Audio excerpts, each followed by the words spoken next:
I'd like to thank you both for organising everything, and Kyle as well.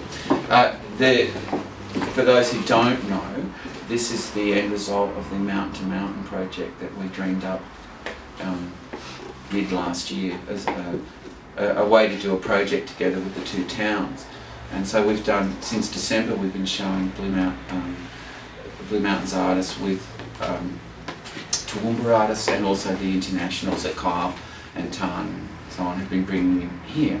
So every time there was a project done in Toowoomba, we would take part of it or whole of it and show it down in the West project, which is in the mid-mountains of the Blue Mountains, and it's been hugely successful. It's been really exciting, and we've been talking for over 6 months now with everybody that Katoomba needs a few more big ideas, and one of them certainly would be that they make Toowoomba a sister city. It makes total sense to me. So I've actually got the mayor and half a dozen councillors fired up.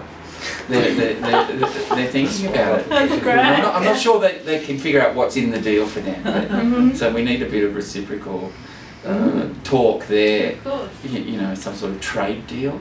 Okay. I don't know. Thoughts but about things. so this art project comes out of that little activity and so on. But the work behind is called Assemblage Number 4. It has its origins in the early 2000s when Kyle and I were much busier at that time running around Europe organising exhibitions. And in particular, I had always had an interest in collective projects and social art within the realm of contemporary painting, which seems like a strange marriage, but there you go. So what you have in front of you is a Assemblage Number 4. This project, like all of the others, was done without the knowledge of any of the other artists in terms of outcomes. So I just said to them, would you participate? You're just going to trust me and we'll just see what happens, and they go, fine. So each time I'd commission a wallwork artist to do a background design, and then invite a select set of artists for no particular reasons. We just seemed to make sense. So you'd invite them to make a work and then send it, and we wouldn't see the work until we opened it, as we had done with Tan and here the other night, and we'd opened the works up and found what was in the packages and put them on the wall. So the work in that sense is very interesting. It harbours towards a different kind of understanding about art production. It looks at the nature of individuality within contemporary art making, but also the way that productions are handled and done. And it sort of points also towards an interesting concern for contemporaneity. And what I mean by that in a very specific sense is the idea of art being fresh. Because as we all know, that most exhibitions that hit the deck in a big museum or proper galleries have really come from a long way back. They are contemporary in their modelling, I expect, but the works themselves often can be a year old, 2 years old, 3 years old, or more. In this particular show, nothing's ever more than a few weeks old. They hit the deck, they disappear, they fragment again and disappear back into the artist's world and so on. But what remains are the images. And so, for those who might be interested, you can look up the Ordnance series and also the Assemblage series of works, really done through the S&O group and other various groups that have been associated with. So I in particularly like this work. I like the black and white chiaroscuro effect of it. I really love the different artists who are in the exhibition. There seem to be two different kinds of artists here in this show, which became apparent to me. You've got those who caught the train to Milan, and the others who caught the train to Turkey, or some other much more complicated place. And so you have, even within strict parameters of scripting, if you like, because I did say that you could only supply me with a white work. Now, a lot of artists would just go, I'm not interested in that, what are you talking about? But there are others who get it and are interested in working within parameters and finding out how you can express yourself even within the tightest of frames. And so that's what you have here. But even within that, you have, I hung the show according to that. Patricia's black wall work, she's an artist, a Greek artist from Melbourne, very interesting, fairly obscure by her own choice. And she works with black in the most great ways, and her family tradition is in fabric industry and making in clothes and so on, and I think you can see it. It looks like two black ribbons sitting on a black field. So it's quite pictorial in its form, in its nature.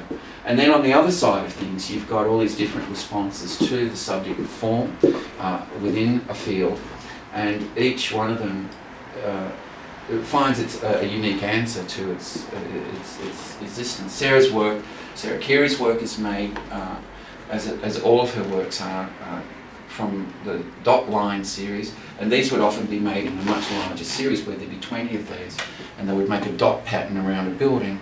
And so they're very architectural pieces that use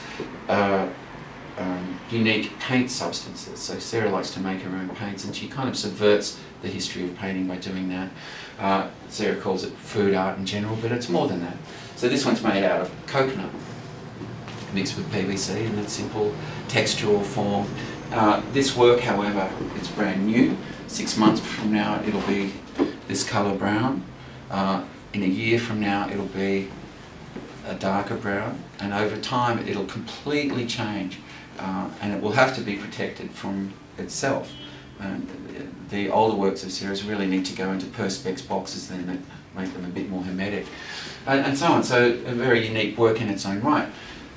Beata Gale works in the farthest, most minimal end you can find in painting, and her works verge out of painting because of those processes into object making, and the subject of form is tantamount, despite its non-elucidation of subject matter concerning painting. However, she just defines herself a contemporary painter nonetheless. Even at the farthest point, you can still inhabit it. Andrew Leslie's work, which is next to it, this is an unusual work for him. He works in ratios and spans, and makes aluminium works usually that sit proud of the wall, and these bands would be coloured and would make a pattern on the wall or spell a word or something like that. But in this case he decided to do something else. My own work here is on the wall. It's a double piece of work. It's an older painting painted over. The original work was from a period where I was hand painting things, and then I decided I'm not interested in that now, and rolled it out and then made a form over the top. But overall the works speak to a type of work that I was making called the stereo greys, and the stereo greys were translucent. So if you look hard enough you can see through that paint into the paintings behind and beyond, into this world of unsure behaviour. And it's kind of interesting in that sense, in my opinion. It takes you away from flatness into a world of question marks and questions about art and processes and why people do things. Daniel's work turned up in the end rather unceremoniously as a fax with nothing on it. The original work never appeared, with no real genuine explanation as to why. In the end he felt a fax was perfectly adequate, and I agree, it's fine. The final work is made by Fiona Davies, who's a Blue Mountains artist as well. All of these are Blue Mountains artists, with the exception of Andrew, who lives nearby. And she works in the world of a kind of medical examination of art and painting, but also medical subject matters in their own right. And this is a very different kind of work for her, where she's just kind of exploring marking and so on. So overall you get a very different set of languages infiltrating the entire process. And so what starts off as a very simple looking thing, once you become familiar with the language and the texts and the intentionality of the artists, then you start to discover that they're not silent at all. In fact, they're highly narrative. They verge into pictorial realism, despite existing at, as I've said earlier, at the farthest end of what's understood in those terms, and are therefore, in my opinion, very social and very unique because of their social recontextualising of the subject of painting in the contemporary arena. The other inversion that I like, particularly in this series, and I'm going to stop now, is the idea that the work itself decries individuality. To participate in this project, you have to give that up. You just have to be part of an organism. It is social by nature.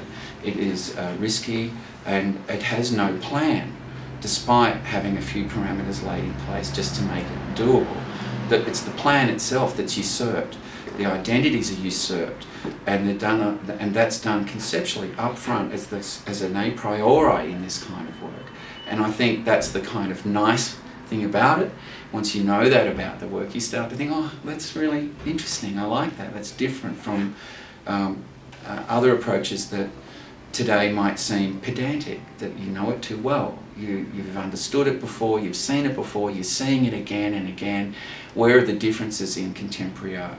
And I'm particularly interested in this arena of finding the little details that lead you to a new understanding of things. So I'm very happy to have presented assemblage number 4, and thanks to everybody who came.